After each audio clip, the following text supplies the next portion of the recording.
রাজধানীতে ঝুঁকিপূর্ণ ভবন নিয়ে নেই সঠিক পরিসংখ্যান। 7 বছর আগের তালিকা নিয়ে বিপাকে সিটি কর্পোরেশন। ধর্ম নিয়ে বিভ্রান্তি ও ইসলামের নামে সহিংসতা মেনে নেওয়া হবে না, হুঁশিয়ারি প্রধানমন্ত্রীর। হজ কার্যক্রমের উদ্বোধন। হলি আর্টিজান হামলায় জড়িত বাশার ও মিজান গত এপ্রিলে চাঁপাইনবাবগঞ্জে মারা যায়, জানালো পুলিশ। মেহেরপুরে একটি বাড়িতে অভিযান। পুলিশের গুলিতে আহত তিতুমির কলেজ ছাত্রের দৃষ্টি ফিরে পাওয়া নিয়ে সংশয়, অপারেশন শেষে চিকিৎসক। ঢাকা কলেজ শিক্ষার্থীদের বিক্ষোভ। এবং কক্সবাজারের হিমছড়িতে পাহাড় ধসে ঢাকা বিশ্ববিদ্যালয়ের শিক্ষার্থীর মৃত্যু। সিরাজগঞ্জে লরির ধাক্কায় 2 শিশু পুত্র সহ বাবা নিহত।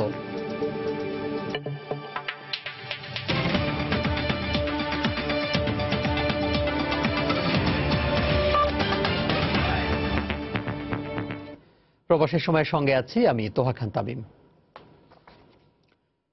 রাজধানীতে ঝুঁকিপূর্ণ ভবনের সংখ্যা কত তার সঠিক হিসাব নেই সরকারি কোনো সংস্থার কাছে।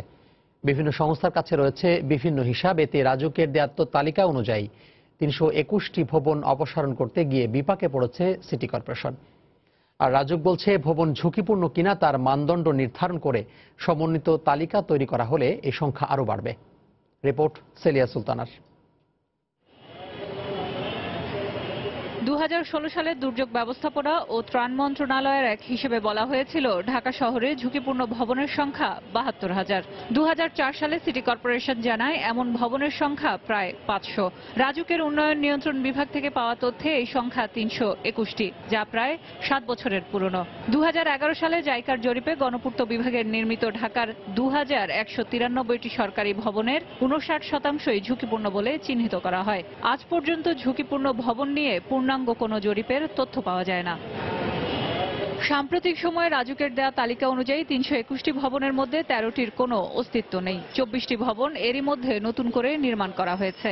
আর 7 বছরের পুরনো এই তালিকা নিয়েই বিপত্তিতে আছে সিটি কর্পোরেশন। কেউ কেউ আবার বলছে যে আসলে বিল্ডিংটি ঝুঁকিপূর্ণ নয়, এই যে জরিপটি হয়েছে তার মধ্যে কিছুটা ব্যত্যয় থাকতে পারে।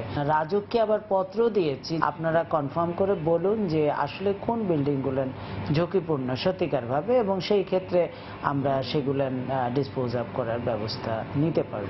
এদিকে রাজুকের কর্মকর্তারা বলছেন, দেশে এখন পর্যন্ত সুনির্দিষ্ট ঝুঁকিপূর্ণ ভবন বা অবকাঠামো নির্ণয়ের কোনো নির্দিষ্ট মাপকাঠি নেই। মানদণ্ডের মাধ্যমে ঝুঁকিপূর্ণ ঠিক করবেন, এই মানটাকে ঠিক করা দরকার। ওই টেকনিক্যাল টার্মটাকে কোন পর্যায়ে গেলে আমরা ঝুঁকিপূর্ণ হবে, ওরকম একটা মান কিন্তু এখনো ঠিক হয় না। একটা মানদণ্ড ঠিক করে যদি ভবনগুলো আবার পর্যবেক্ষণ করা হয় বা পরীক্ষা করা হয় পুরো ড্যাপ এরিয়াতে, তাহলে তো এই সংখ্যা বাড়তেই পারে। যেহেতু 400 বছর পুরনো শহর দিন দিন যাচ্ছে, বাড়তে পারে। সংশ্লিষ্টরা বলছেন, জননিরাপত্তার স্বার্থে কোনো ভবন ঝুঁকিপূর্ণ কিনা তা নিরূপণে সিটি কর্পোরেশন, রাজুক, গৃহায়ন ও গণপূর্ত বিভাগ এবং ফায়ার সার্ভিসের সমন্বিত জরিপের উদ্যোগ নেওয়া প্রয়োজন। সেলিয়া সুলতানা, সময় সংবাদ, ঢাকা।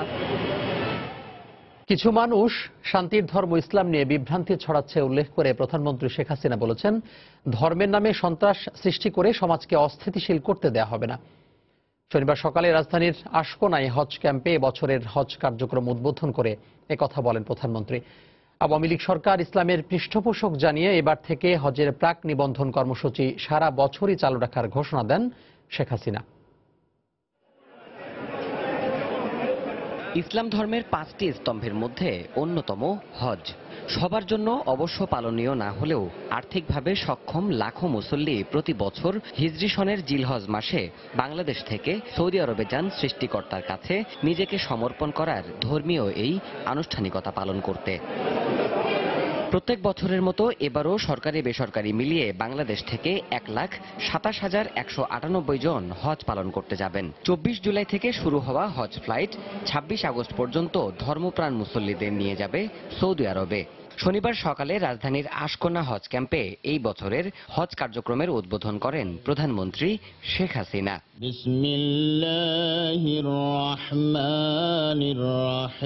অনুষ্ঠানে উপস্থিত মুসল্লিদের উদ্দেশ্যে প্রধানমন্ত্রী বলেন, হজ ব্যবস্থাপনায় গুণগত পরিবর্তন নিয়ে এসেছে আওয়ামী লীগ সরকার, যা ভবিষ্যতেও অব্যাহত থাকবে। হজ ব্যবস্থাপনায় যে গুণগত পরিবর্তন করেছি তা দেশে বিদেশে ব্যাপক প্রশংসা লাভ করেছে। আমি নিশ্চয়তা দিচ্ছি, আগামীতেও হজ ব্যবস্থাপনায় সফলতা অব্যাহত থাকবে। বিগত সরকারগুলোর হজ ব্যবস্থাপনায় ত্রুটি তুলে ধরে প্রধানমন্ত্রী বলেন, হজ যাত্রা সহজীকরণে বছরব্যাপী প্রাক নিবন্ধন কার্যক্রম চালু করেছে বর্তমান সরকার। বিএনপির আমলে আমি বিরোধী দলের নেতা ছিলাম, হজে গিয়েছি, তখনও দেখেছি আমাদের হজ যাত্রীদের কত দুরবস্থা। যখনই হজ প্যাকেজ ডিক্লেয়ার হয় তখনই করা হয়, অনেকে করতে পারে না, অনেকে করতে পারে না, নানা সমস্যা হয়। সেই সমস্যাটা যাতে না হয় তো এটা সারা বছরই এই রেজিস্ট্রেশন ধারাটা থাকবে। ধর্মের নামে বিভ্রান্তি ছড়িয়ে যারা নিরীহ মানুষকে হত্যা করছে তারাই ইসলামের শত্রু উল্লেখ করে প্রধানমন্ত্রী বলেন, কোনোভাবেই এসব কর্মকাণ্ড মেনে নেওয়া হবে না। আমাদের পবিত্র ধর্ম শান্তির ধর্ম, এই ধর্মকে কেউ যেন অপব্যবহার করতে না পারে। এই কয়েকটি লোক তাদের ভ্রান্ত পথের ফলে গোটা মুসলিম উম্মা আজকে বিপদের মধ্যে পড়ে যাচ্ছে। কাজে আমরা আমাদের দেশে কোনো মতে এই সমস্ত জঙ্গিবাদ সন্ত্রাসবাদ আমরা এখানে কিছুই কার্যকর হতে দেব না, কারণ ইসলাম শান্তির ধর্ম। এরপর হজ ক্যাম্পে আগত এবারের হজ গমনেচ্ছু মুসল্লিদের সঙ্গে কুশল বিনিময় করেন প্রধানমন্ত্রী শেখ হাসিনা। দেবাশিস রায়, সময় সংবাদ, ঢাকা। চাঁপাইনবাবগঞ্জের শিবগঞ্জে গত এপ্রিলে জঙ্গি অভিযান ইগল হান্টে হোলি আর্টিজান হামলার 2 পরিকল্পনাকারী বাশারুজ্জামান চকলেট ও ছোট মিজান নিহত হয়। কাউন্টার টেররিজম ইউনিটের প্রধান মনিরুল ইসলাম শনিবার ব্রিফিংয়ে একথা জানান। কিছুদিন আগে শিবগঞ্জ থেকে গ্রেফতার হওয়া 90 জেএমবির শীর্ষ নেতা সোহেল মাহফুজ জিজ্ঞাসাবাদে নিহতদের পরিচয় নিশ্চিত করে বলেও জানান তিনি। গুলশানের হলি আর্টিজান হামলার 2 পরিকল্পনাকারী বাশারুজ্জামান চকলেট ও ছোট মিজান চাঁপাইনবাবগঞ্জের শিবগঞ্জে অপারেশন ইগল হান্টে নিহত হয়েছে বলে জানিয়েছেন কাউন্টার টেররিজম ইউনিটের প্রধান মনিরুল ইসলাম। শনিবার সকালে ডিএমপির প্রধান কার্যালয়ে সাংবাদিকদের এক প্রশ্নের জবাবে একথা বলেন তিনি। মনিরুল ইসলাম বলেন, কিছুদিন আগে শিবগঞ্জে জঙ্গিবিরোধী অভিযানে গ্রেফতার করা হয় 90 জেএমবির শীর্ষ নেতা সোহেল মাহফুজকে। এরপর থেকেই তাকে নানা বিষয়ে জিজ্ঞাসাবাদ করা হয়। জিজ্ঞাসাবাদের এক পর্যায়ে তিনি জানান, চাঁপাইনবাবগঞ্জের শিবগঞ্জে গত এপ্রিলের অভিযানে গুলশানের হলি আর্টিজান হামলার 2 পরিকল্পনাকারী বাশারুজ্জামান চকলেট ও ছোট মিজান নিহত হয়। সাম্প্রতিককালে সোহেল মাহফুজ গ্রেফতার হয়েছে, তাকে জিজ্ঞাসাবাদে পাওয়া গিয়েছে যে ওখানে বাশারুজ্জামান চকলেট এবং আরেকজন হলো ছোট মিজান, তারা নিহত হয়েছে। গুলশানের হলি আর্টিজানের জঙ্গি হামলায় যে 5 জন পলাতক ছিল তাদের মধ্যে বাশারুজ্জামান চকলেট ও ছোট মিজান অন্যতম ছিল। এই ঘটনায় এখনো হামিদুর রহমান সাগর ও রাশেদ ওরফে র্যাশ নামে 2 জন পলাতক রয়েছে। হলি আর্টিজান হামলার একাধিক পরিকল্পনা বৈঠকে উপস্থিত ছিল বাশারুজ্জামান, আর ছোট মিজান ছিল 90 জেএমবির অস্ত্রের যোগানদাতা। চাঁপাইনবাবগঞ্জের সীমান্ত দিয়ে ভারত থেকে অস্ত্র আনত সে। হলি আর্টিজানে হামলার অস্ত্র সে সরবরাহ করেছিল। শারিয়া জামান দ্বীপ, সময় সংবাদ, ঢাকা। মেহেরপুরের গাংনীতে ঘিরে রাখা বাড়িতে পুলিশের অভিযান শেষ হয়েছে, তবে বাড়ির ভেতর থেকে উল্লেখযোগ্য কিছুই পাওয়া যায়নি। পুলিশ সুপার আনিসুর রহমান জানান, সৌদি প্রবাসী মিশকাত আলীর বাড়িতে জঙ্গি অবস্থান করছে এমন তথ্যের ভিত্তিতে শনিবার সকালে সেখানে অবস্থান নেয় তারা। ঘিরে রাখা বাড়ির আশেপাশে জনসাধারণের চলাচল বন্ধ করে দেওয়া হয়। অভিযানের এক পর্যায়ে দুপুরে বাড়ির ভেতরে তল্লাশি চালানো হয়। তল্লাশিতে আসবাবপত্র ছাড়া আর কিছুই পাওয়া যায়নি বলে জানিয়েছে পুলিশ। জিজ্ঞাসাবাদের জন্য বাড়ির মালিকের স্ত্রী, ছেলে সহ 3 জনকে থানায় নিয়ে যাওয়া হয়। জঙ্গি সংশ্লিষ্টতা না পাওয়ায় এদিন সন্ধ্যার পর তাদের ছেড়ে দেওয়া হয়। এলাকাবাসীর দেওয়া তথ্যের ভিত্তিতে বেশ কিছুদিন ধরেই বাড়ির বাসিন্দাদের ওপর নজরদারি ছিল বলে জানিয়েছেন পুলিশ সুপার।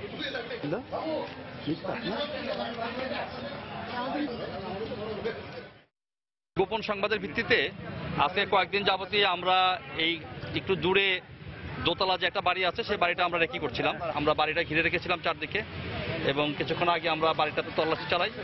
তো তল্লাশি চালিয়ে আমরা সেখানে উল্লেখযোগ্য তেমন কিছু পাইনি। নওগাঁর সাপাহারে নিখোঁজের 2 দিন পরেও সন্ধান মেলেনি 2 স্কুল শিক্ষার্থীর।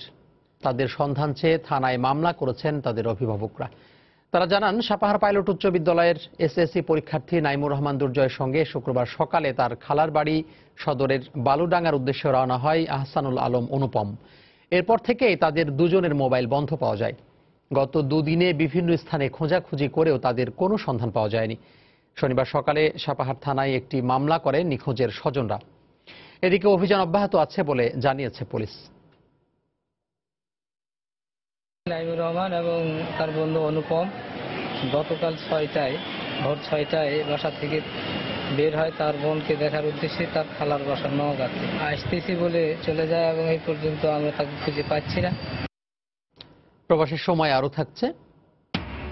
ফেনীতে বন্যা নিয়ন্ত্রণ বাঁধের 11টি স্থানে নতুন করে ভাঙন, সিলেট ও শরীয়তপুরে বন্যা পরবর্তী দুর্ভোগ।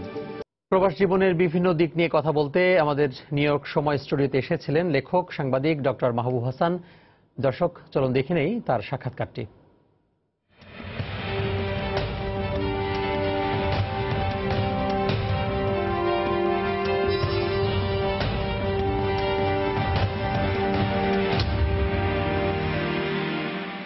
দর্শক, প্রবাসের বাংলাদেশ অনুষ্ঠানে সময় নিউ ইয়র্ক স্টুডিওতে আপনাদেরকে স্বাগত জানাচ্ছি। আমি শিহাবুদ্দিন কিসলু। আজকে আমাদের সাথে আলোচনায় অতিথি হিসেবে রয়েছেন সাংবাদিক লেখক ডক্টর মাহবুব হাসান। মাহবুব হাসান, আপনাকে স্বাগত আমাদের স্টুডিওতে। দর্শক, আজকে আমাদের আলোচনার বিষয় প্রবাসী। প্রবাসী শব্দটা বললেই মনে হয় যে আমরা বিচ্ছিন্ন কোনো দ্বীপের মানুষ। এই আপনার কাছে প্রবাসী শব্দটা কেমন? মানুষের মৌলিক বিষয় হলো ক্ষুধা। আপনি দেখবেন যে পৃথিবীতে মানুষ আসার পরে প্রথম যে বিষয়টি যারা অন্বেষণ করেছে সেটা খাদ্য। খাদ্য যখন শেষ হয়ে গেছে তার এলাকায়, সে তখন আরো ছড়িয়ে পড়েছে।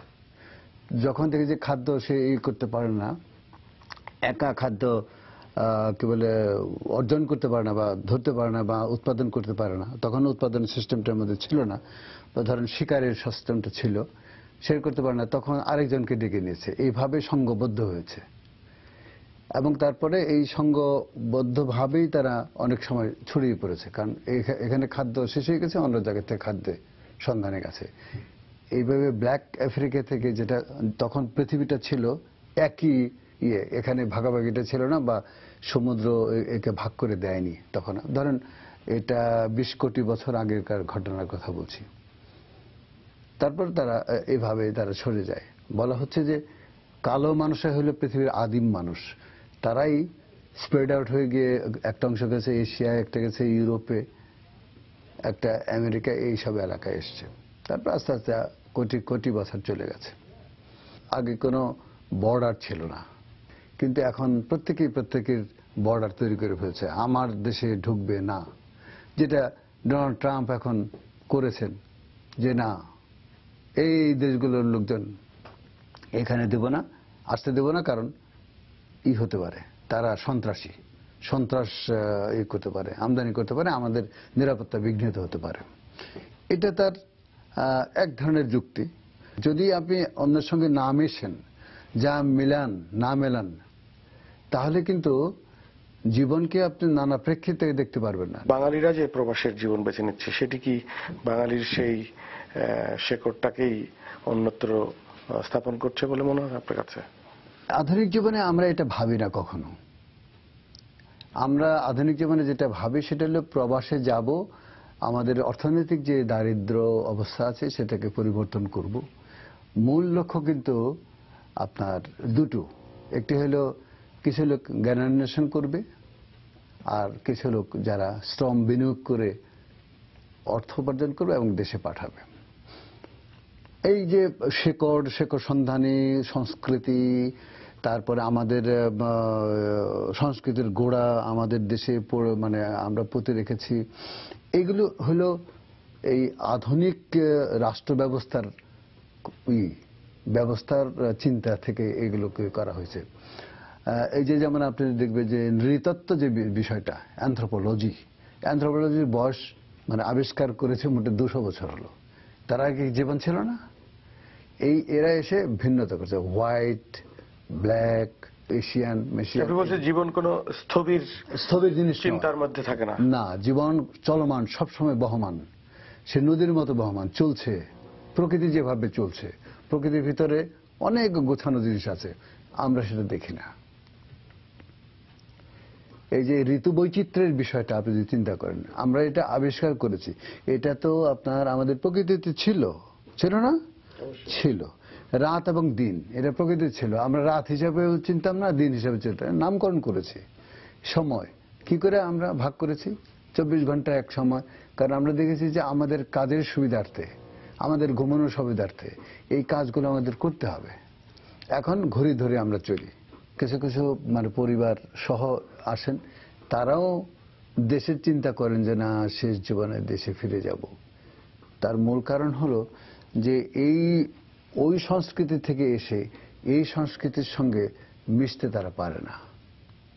তার সংকট হলো অন্য জায়গায়, ভাষার সংকট একটি, সংস্কৃতির আরো যে অন্তর্নিহিত গূঢ় যে বিষয় আশয়গুলো আছে সেগুলোর ভিতরে সে ঢুকতে পারে না সহজে। এটা দীর্ঘকাল ধরে যদি চর্চার ফলের ভিতরে মেইন স্ট্রিমে যদি সে ঢুকে যায় তাহলে সে হয়তো আস্তে করে বুঝতে পারে, এবং তার পরবর্তী প্রজন্ম এটাকে দেখবেন মানে বহন করছে। যেমন আপনার বাচ্চা যেরকম ভাবে এই সোসাইটিতে যতটা সহজে মিশতে পারবে আপনি ততটা পারবেন না। এইগুলো হলো বহমানতার একটা লক্ষণ। আবার তার বাচ্চা সে যখন মানে বড় হবে তখন সে মোর আমেরিকানাইজড হয়ে যাবে এবং আমেরিকাই তার দেশ বলে সে বিভিন্ন করবে। আমেরিকায় ঢোকার নিষেধাজ্ঞা করেছে 5-6টি দেশকে। এটা সংকট, এটা না করলে কি আসতো? তো এটা সংকটকে তৈরি করা, তাই না? মুসলমানদের সম্পর্কিত কিছু প্রশ্ন ডোনাল্ড ট্রাম্প তুলেছিলেন। কেন তুমি হিন্দুদের ব্যাপারে করো নাই, তুমি বৌদ্ধদের ব্যাপারে করো নাই, তুমি খ্রিস্টানদের ব্যাপারে করো নাই, তুমি অন্য ধর্মাবলম্বীদের করো না, মুসলমানদের বিরুদ্ধে কেন তুমি বলবা? এই দেশটি হল ডায়াসপোরাদের দেশ, প্রবাসীদের দেশ, যারা এই মহানগরী এবং এই আমেরিকা তৈরি করেছে। আপনি যে ব্ল্যাকদের কথা এখানে যে ব্ল্যাকদের দেখেন তারা দাস হিসাবে আমদানি হয়েছিল, তাদেরকে কেনিয়ার জঙ্গল থেকে ধরে নিয়ে আসা হয়েছিল, জঙ্গল থেকে না মানে তাদের আবাস থেকে তুলে নেওয়া হয়েছিল জোর করে অস্ত্রের বলে এনে এখানে তাদের দিয়ে শ্রম বিনিয়োগ করতে হয়েছেন, বাড়ির কাজ করিয়েছেন, চাকর হিসেবে কাজ করিয়েছেন এবং দাস হিসেবে তাদেরকে রেখেছিলেন। এই যে আপনার সাবওয়ের কথা বললেন, আজকে কি মাটির তল দিয়ে আপনার রেল চলছে, আপনার যোগাযোগ ব্যবস্থা অসাধারণ একটি যোগাযোগ ব্যবস্থা করেছে, এই ব্ল্যাক শ্রমিকরাই তো করেছে, হোয়াইট শ্রমিকরাই করেছে। তাদের অবদান অস্বীকার করবেন? কেনিয়ার যে লোকগুলোকে ধরে আনা হয়েছিল তারা মুসলমান ছিল। আজকে আমেরিকার বাঙালি সমাজ কি অবদান রাখছে না আমেরিকার সোসাইটিতে, আমেরিকার শিক্ষা ব্যবস্থায়, আমেরিকার ডেভেলপমেন্ট ওয়ার্কে? আছে না? আমাদের প্রচুর লোক আছে যারা কাজ করছে। কিন্তু আমেরিকার যে মূল যে স্রোত, অর্থনৈতিক স্রোত এবং রাজনৈতিক স্রোত, সেখানে বাঙালির প্রবেশ মনে হয় তেমন একটা ঘটেনি। এইটা ঘটাতে হলে পারা দুটো জিনিস দরকার, যে আমাদের ছেলে মেয়েদের অবশ্যই উচ্চ শিক্ষায় এবং এই আমেরিকানাইজড যে সোসাইটি, সেই সোসাইটির শিক্ষায় শিক্ষিত করে তুলতে হবে এবং সেখানে মানে বদ্ধ কোনো ধারণার কে আশ্রয় করলে সেটা ঠিক হবে না, বা ধর্মীয় কোনো অনুভূতিকে কেন্দ্র করে তাকে সীমাবদ্ধ করে রাখা ঠিক হবে না। মাহবুব হাসান, আপনাকে অনেক ধন্যবাদ আপনার মূল্যবান আলোচনার জন্য। ধন্যবাদ আমাকে ডেকে আনার জন্য। দর্শক, আজকের মতো এখানেই বিদায় নিচ্ছি। আবারও দেখা হবে নতুন কোনো অতিথিকে সাথে নিয়ে। সেই পর্যন্ত সুস্থ থাকুন, ভালো থাকুন।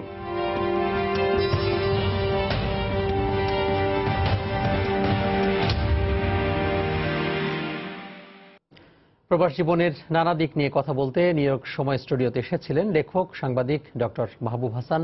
দর্শক এতক্ষণ দেখছিলেন তার সাক্ষাৎকারটি। প্রবাসের সময় আরও থাকছে। বাংলাদেশ সফর বাতিল নিয়ে মুখ খোলেনি ক্রিকেট অস্ট্রেলিয়া। সোমবার ঢাকায় আসছে অজি প্রতিনিধি দল, জানালো বিসিবি। শাহবাগে পুলিশের সঙ্গে শিক্ষার্থীদের সংঘর্ষের ঘটনায় আহত তিতুমির কলেজের ছাত্র সিদ্দিকুরের দৃষ্টিশক্তি ফিরে পাওয়ার বিষয়ে আশাবাদী নন চিকিৎসকরা। শনিবার সকালে সিদ্দিকুরের চোখে অপারেশন শেষে চিকিৎসকরা একথা জানান। এদিকে ছাত্রদের বিক্ষোভে পুলিশের বাধা এবং এই ঘটনায় মামলা দায়েরের প্রতিবাদে নীলক্ষেতে অবরোধ করে বিক্ষোভ করেছেন ঢাকা কলেজের ছাত্ররা। শনিবার সকাল 10টা থেকে এভাবেই গত বৃহস্পতিবার শাহবাগের ছাত্র বিক্ষোভে পুলিশের হামলা ও এই ঘটনায় করা মামলা প্রত্যাহারের দাবিতে নীলক্ষেত মোড় অবরোধ করে বিক্ষোভ করতে থাকে ঢাকা কলেজের শিক্ষার্থীরা। তারা অবিলম্বে মামলা প্রত্যাহার ও আহতদের সুচিকিৎসার দাবি জানান। যারা জাতীয় বিশ্ববিদ্যালয়ের অধীনে আছে তারা অলরেডি পরীক্ষা দিয়ে 4র্থ বর্ষের রুটিন পেয়ে গেছে, আমরা এখনো 3য় বর্ষের পরীক্ষা দিতে পারবো কিনা জানি না। যেখানে জাতীয় বিশ্ববিদ্যালয় 200 কোটি টাকার বাজেট পেয়ে এত বড় 5 লাখ শিক্ষার্থীর সমস্যা সমাধান করতে পারে, এখানে মাত্র 2,30,000 স্টুডেন্টের সমস্যা ঢাকা বিশ্ববিদ্যালয়ের সমস্যা করতে পারে। এদিকে শাহবাগে পুলিশের সঙ্গে সংঘর্ষের ঘটনায় চোখে আঘাত পাওয়া তিতুমির কলেজের ছাত্র সিদ্দিকুরের চোখে অস্ত্রোপচার করেছেন চিকিৎসকরা।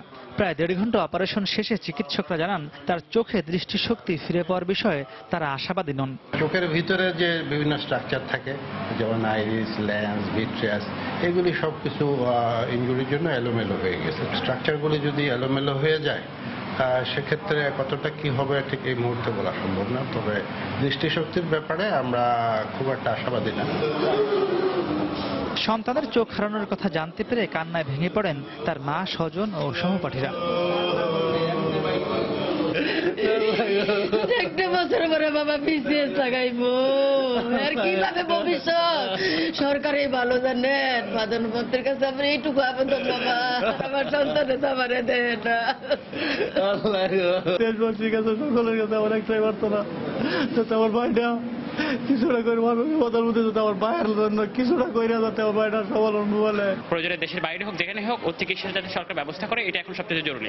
এদিকে পুলিশ হেডকোয়ার্টারে এক অনুষ্ঠানে ডিএমপি কমিশনার জানান, পুলিশের গুলিতে সিদ্দিকুর সহ অন্য ছাত্ররা আহত হয়েছে কিনা তা খতিয়ে দেখা হচ্ছে।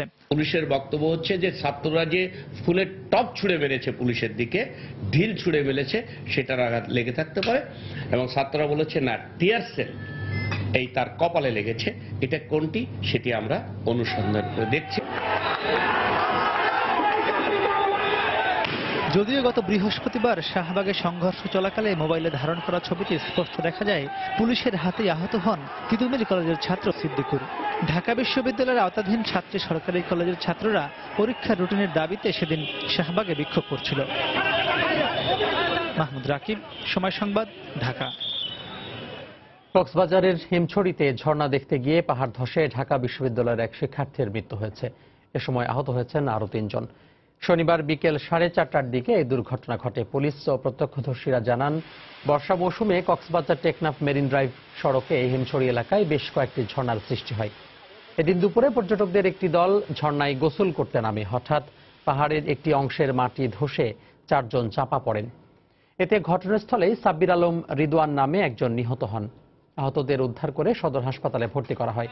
নিহত সাব্বির ঢাকা বিশ্ববিদ্যালয়ের মার্কেটিং বিভাগের ছাত্র বলে জানিয়েছে পুলিশ।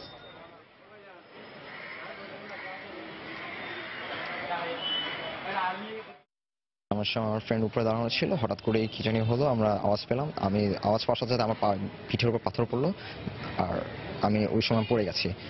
পড়ে গিয়ে আমি উঠে এক জায়গায় বসলাম, পিছিয়ে তাকিয়ে দেখি যে মানুষজন সরে গেছে, আর আমার যে ফ্রেন্ড সে আর কি মানে তাকে পাচ্ছি না। তাৎক্ষণিকভাবেই একজন মানে নিহত হয় এবং দুজনকে আহত অবস্থায় মানে জীবিত উদ্ধার করে হাসপাতালে প্রেরণ করা হয়। সিরাজগঞ্জে লরির ধাক্কায় বাবা ও 2 শিশুপুত্র নিহত হয়েছে। এতে গুরুতর আহত হয়েছেন গৃহকর্ত্রী জলি খাতুন। শনিবার সন্ধ্যায় হাটিকুমরোল গোলচত্বর এলাকায় এই ঘটনা ঘটে। ঘাতক চালক ও হেলপারকে আটক করেছে পুলিশ। বিস্তারিত ডেস্ক রিপোর্টে। পুলিশ জানায়, শনিবার সন্ধ্যায় ঢাকা থেকে বগুড়া যাচ্ছিল একটি রড বোঝাই লরি। পথে ঢাকা বগুড়া মহাসড়কের সিরাজগঞ্জের হাটিকুমরুল গোলচত্বর এলাকায় পৌঁছালে নিয়ন্ত্রণ হারায় লরি চালক। এ সময় রাস্তার পাশে থাকা 4 পথচারীকে চাপা দেয় লরিটি। এতে ঘটনাস্থলেই রৌশন আলম সাদ্দাম ও তার 2 শিশুপুত্র জিয়াম এবং তামিম নিহত হয়। গুরুতর আহত হন জলি খাতুন। পরে তাকে উদ্ধার করে সিরাজগঞ্জ সদর হাসপাতালে ভর্তি করা হয়। গোলচত্বর আইল্যান্ডের সাথে মানে চাপ খাইছে, খাওয়ার পরে নাকি পুড়ে গেছে, তার পরবর্তীতে আর নাই। ওনারা পার হইতেই একটা গাড়ি ওদের চাপা দিয়ে একদম আইল্যান্ডের উপর দিয়ে চাকা তুলে দিচ্ছে। দেওয়ার পরে ওনারা ঘটনাস্থলে 3 জন মারা গেছে। একটা মহিলা পেশেন্ট আসছিল, আসলে খুবই গুরুতর অবস্থায়। আসলে এখানে আমরা প্রাথমিক চিকিৎসা দিচ্ছি। দেওয়ার পর তারপরে এখানকার কনসালটেন্ট ওনাকে আসার পর দেখে বগুড়া রিফার করে দেওয়া হয়েছে। এ ঘটনায় লরি চালক ও হেলপারকে আটক করেছে পুলিশ। 2 ছেলে এবং বাবা মারা যায় এবং মা গুরুতর জখম অবস্থায়। আমরা তাদেরকে উদ্ধার করে সিরাজগঞ্জ সদর হাসপাতালে প্রেরণ করি। গাড়ির চালক এবং গাড়ির হেলপার এবং গাড়ি আমাদের হেফাজতে আছে। এছাড়া শনিবার সকালে সিরাজগঞ্জে আলাদা সড়ক দুর্ঘটনায় 3 জন নিহত হয়েছেন। আহত হয়েছেন অন্তত 10 জন। সময় সংবাদ, সিরাজগঞ্জ। স্বাস্থ্যমন্ত্রী মোহাম্মদ নাসিম বলেছেন, চিকুনগুনিয়া এবছর নিয়ন্ত্রণ করা না গেলেও আগামী বছর যাতে এ ধরনের পরিস্থিতি সৃষ্টি না হয় সেজন্য ব্যবস্থা নেওয়া হবে। শনিবার দুপুরে রাজধানীর সোহরাওয়ার্দী হাসপাতালে হজযাত্রীদের মেডিকেল রিপোর্ট প্রদান ও টিকাদান কর্মসূচি পরিদর্শন শেষে তিনি একথা বলেন। সোহরাওয়ার্দী হাসপাতাল সহ দেশের 7টি সেন্টারে নারী ও পুরুষের আলাদা বুথে কার্যক্রম চলবে। সৌদি আরবের চাহিদা অনুযায়ী হজযাত্রীদের জন্য এই কর্মসূচির আয়োজন করা হয়েছে বলে জানান স্বাস্থ্যমন্ত্রী।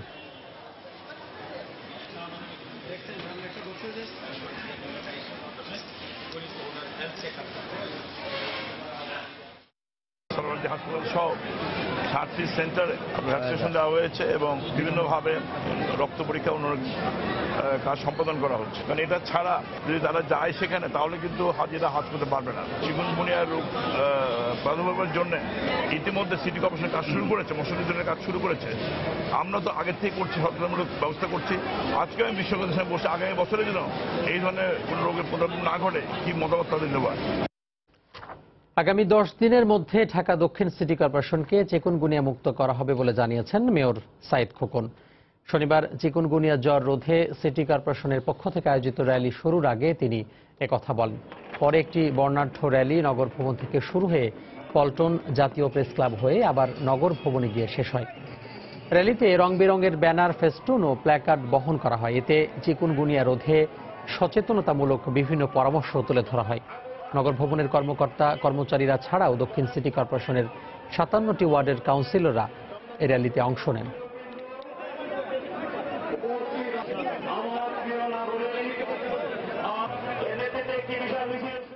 কথা দিলাম আগামী 10 দিনের মধ্যে ঢাকা দক্ষিণ সিটি কর্পোরেশন এলাকা চিকুনগুনিয়া মুক্ত হবে। তবে আমাদের কার্যক্রম অব্যাহত থাকবে। এটা একটা চলমান প্রক্রিয়া।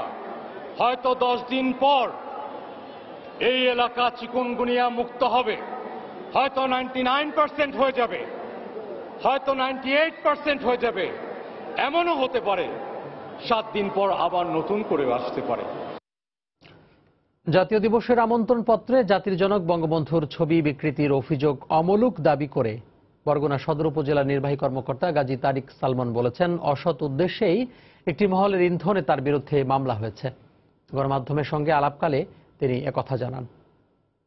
আমার বিরুদ্ধে যে অভিযোগ এনেছেন ওই মামলার বাদী, এই অভিযোগটি সম্পূর্ণ অমূলক এবং অগ্রহণযোগ্য। কারণ এই ছবিতে বিকৃতির কোনো কিছু ঘটেনি এবং বাচ্চাদেরকে সাংস্কৃতিক কর্মকাণ্ডে, চিত্রাঙ্কনে আগ্রহী করে তোলার জন্য, তাদেরকে উৎসাহিত করার জন্যই মূলত এই ছবি কার্ডে ইউজ করা হয়েছে। মাননীয় প্রধানমন্ত্রী দপ্তর থেকে বিভিন্ন দিবসে যে কার্ডগুলো করা হয় সেটি শিশুদের আঁকা, অটিস্টিক শিশুদের আঁকা বিভিন্ন ছবি ব্যবহার করে কার্ডগুলো করা হয়। আমি মূলত সেখান থেকে এই আইডিয়াটি পেয়েছি। মামলা উনি কেন করেছেন এটা উনি ভালো বলতে পারবেন, তবে আমার মনে হয় যে তার এর পেছনে অবশ্যই কোনো অসৎ উদ্দেশ্য আছে। এবার প্রবাসের কিছু খবর। মালয়েশিয়ায় অভিযান চালিয়ে এখন পর্যন্ত 4104 জন কাগজপত্রহীন অবৈধ অভিবাসী আটক করা হয়েছে বলে জানিয়েছেন দেশটির অভিবাসন বিভাগের মহাপরিচালক দাতুক মুস্তাফার আলী।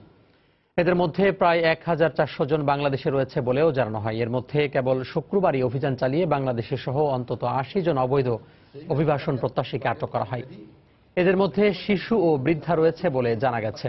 আটককৃতদের বিরুদ্ধে মালয়েশিয়ার অভিবাসন আইন অনুযায়ী ব্যবস্থা নেওয়া হবে বলে জানানো হয়।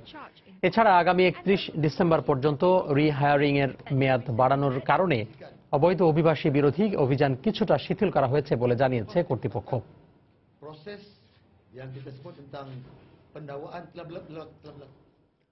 মালয়েশিয়ায় ক্রেন দুর্ঘটনায় মোহাম্মদ ইসমাইল ফারুক নামে এক বাংলাদেশি নিহত হয়েছেন। বৃহস্পতিবার দেশটির জহুর বারু এলাকায় একটি কোরিয়ান কারখানায় কাজ করার সময় এই দুর্ঘটনা ঘটে। নিহত ফারুক ওই কারখানাটিতে প্রায় 1 বছর ধরে কর্মরত ছিলেন। দুর্ঘটনার সঙ্গে তাকে স্থানীয় হাসপাতালে নেওয়া হলে কর্তব্যরত চিকিৎসক মৃত ঘোষণা করেন। নিহত ফারুক কুমিল্লার বুড়িচং থানার সুন্দ্রাম গ্রামের মৃত তাজুল ইসলামের ছেলে। কারখানার পক্ষ থেকে তাকে 25,000 রিঙ্গিত ক্ষতিপূরণ দেওয়া হবে বলেও জানানো হয়। নিহতের স্বজন জানান, আগামী মঙ্গলবার মরদেহ দেশে আনা হবে।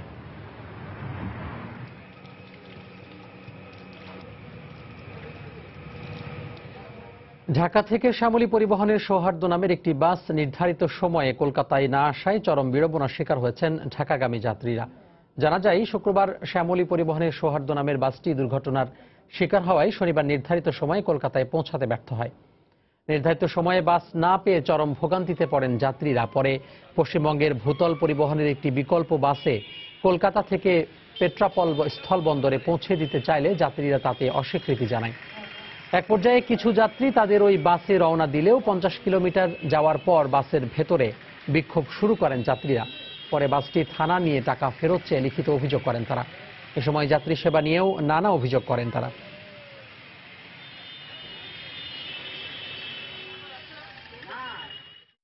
নিউ মার্কেট থেকে আমাদেরকে সল্টলেক মতো নিয়ে যাবে এই ছোটো গাড়িতে, সল্টলেক থেকে বড় গাড়িতে আমাদের ঢাকা। এই হলো আমাদের কন্ট্রাক্ট। আমাদের সাথে থাকবে গাড়ির ড্রাইভার, হেল্পার, সুপারভাইজার, যারা গাড়ি কাগজ থাকে।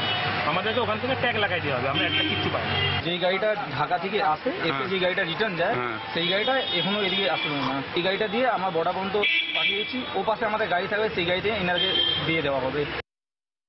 আমরা মুক্তিযোদ্ধার সন্তান কুয়েত কমান্ডের সভাপতি দিদারুল আলমের বাবা বীর মুক্তিযোদ্ধা জসিমউদ্দিনের স্মরণে এক শোকসভা ও দোয়া মাহফিল অনুষ্ঠিত হয়েছে।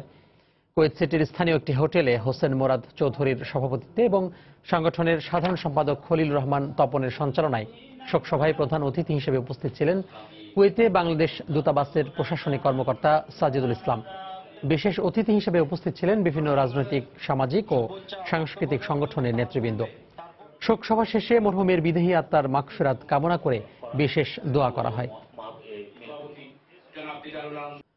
প্রবল বর্ষণ ও পাহাড়ি ঝলে ফেনীর মুহুরী, কহুয়া ও সিলোনিয়া নদীর 122 কিলোমিটার বন্যা নিয়ন্ত্রণ বাঁধের 11টি স্থানে নতুন করে ভাঙন দেখা দিয়েছে। এতে প্লাবিত হয়েছে ফুলগাজী, পরশুরাম ও ছাগলনাইয়া উপজেলার আরও 15টি গ্রাম। এ অবস্থায় 3 উপজেলার প্লাবিত 25টি গ্রামের 1.5 লাখেরও বেশি মানুষ মানবেতর জীবনযাপন করছেন। ব্যাপক ক্ষতি হয়েছে আমন ফসলের। জুলহাস তালুকদারের ছবিতে আরো জানাচ্ছেন আতিয়ার সজল। শুক্রবার ফেনীর মুহুরী, কহুয়া ও সিলোনিয়া নদীগুলোর পানি বিপদসীমার 150 সেন্টিমিটার উপর দিয়ে প্রবাহিত হলেও শনিবার তা 50 সেন্টিমিটার নিচ দিয়ে প্রবাহিত হচ্ছে বলে জানিয়েছে পানি উন্নয়ন বোর্ড। এদিকে বাঁধ ভেঙে নতুন করে 15টি গ্রাম প্লাবিত হয়েছে। উজানের অংশে মাঠের পানিতে নষ্ট হয়ে গেছে আমন বীজতলা ও ফসল। বন্যা কবলিত এলাকায় গ্রামীণ বেশিরভাগ সড়কের বিভিন্ন স্থানে ধসে পড়েছে। পুকুরের মাছ, বীজতলা, আমন ধান রোপণ করার জন্য সবগুলো পানি বাসি নিয়ে গেছে। স্কুলে পানি উঠে গেছে, তাই আমরা আজ স্কুলে যেতে পারি না। এখানে পানি উন্নয়ন বোর্ডের কর্মকর্তা যারা আসে বারবার এখানে মাপজোপ করে, আসলে কাজের বেলা কিছুই হয় না। আমাদের এখানে ত্রাণের কোনো কিছু দরকার না, আমাদের দরকার হলো যাই এটারে কেমনে নিয়ন্ত্রণ করতে হবে অদূর ভবিষ্যতে। জেলা প্রশাসক জানিয়েছেন ক্ষতিগ্রস্তদের পুনর্বাসন সহ প্রয়োজনীয় উদ্যোগ নেওয়া হয়েছে।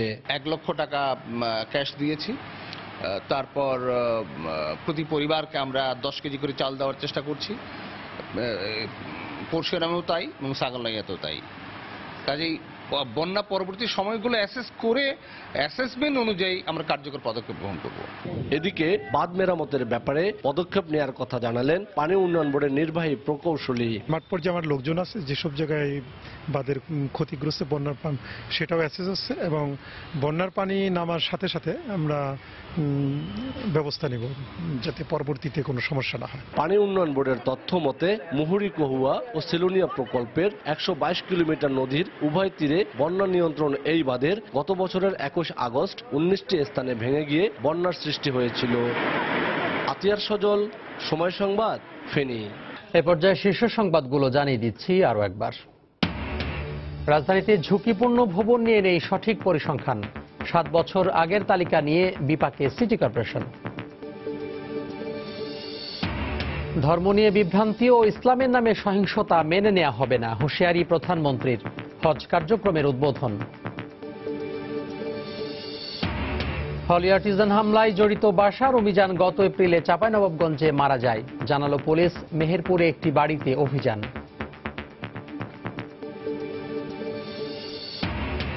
পুলিশের গুলিতে আহত তিতুমির কলেজ ছাত্রের দৃষ্টি ফিরে পাওয়া নিয়ে সংশয়। অপারেশন শেষে চিকিৎসক।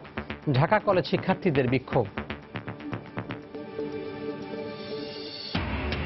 এবং কক্সবাজারের হিমছড়িতে পাহাড় ধসে ঢাকা বিশ্ববিদ্যালয়ের শিক্ষার্থীর মৃত্যু। সিরাজগঞ্জে লরির ধাক্কায় 2 শিশু পুত্র সহ বাবা নিহত। এই ছিল প্রবাসের সময়। যে কোনো খবর পেতে ভিজিট করুন সময়নিউজ.tv। যে কোনো বাংলা লিঙ্ক ও রবি নম্বর থেকে সময় সংবাদের খবর, অনুষ্ঠান সূচি জানতে এবং যে কোনো তথ্য সময় সংবাদে জানাতে ডায়াল করুন 162 নম্বরে। এছাড়া এইমাত্র পাওয়া খবর মোবাইলে পেতে SMS করুন *BL লিখে পাঠিয়ে দিন 162 নম্বরে। আর সঙ্গে থাকুন সময়ের।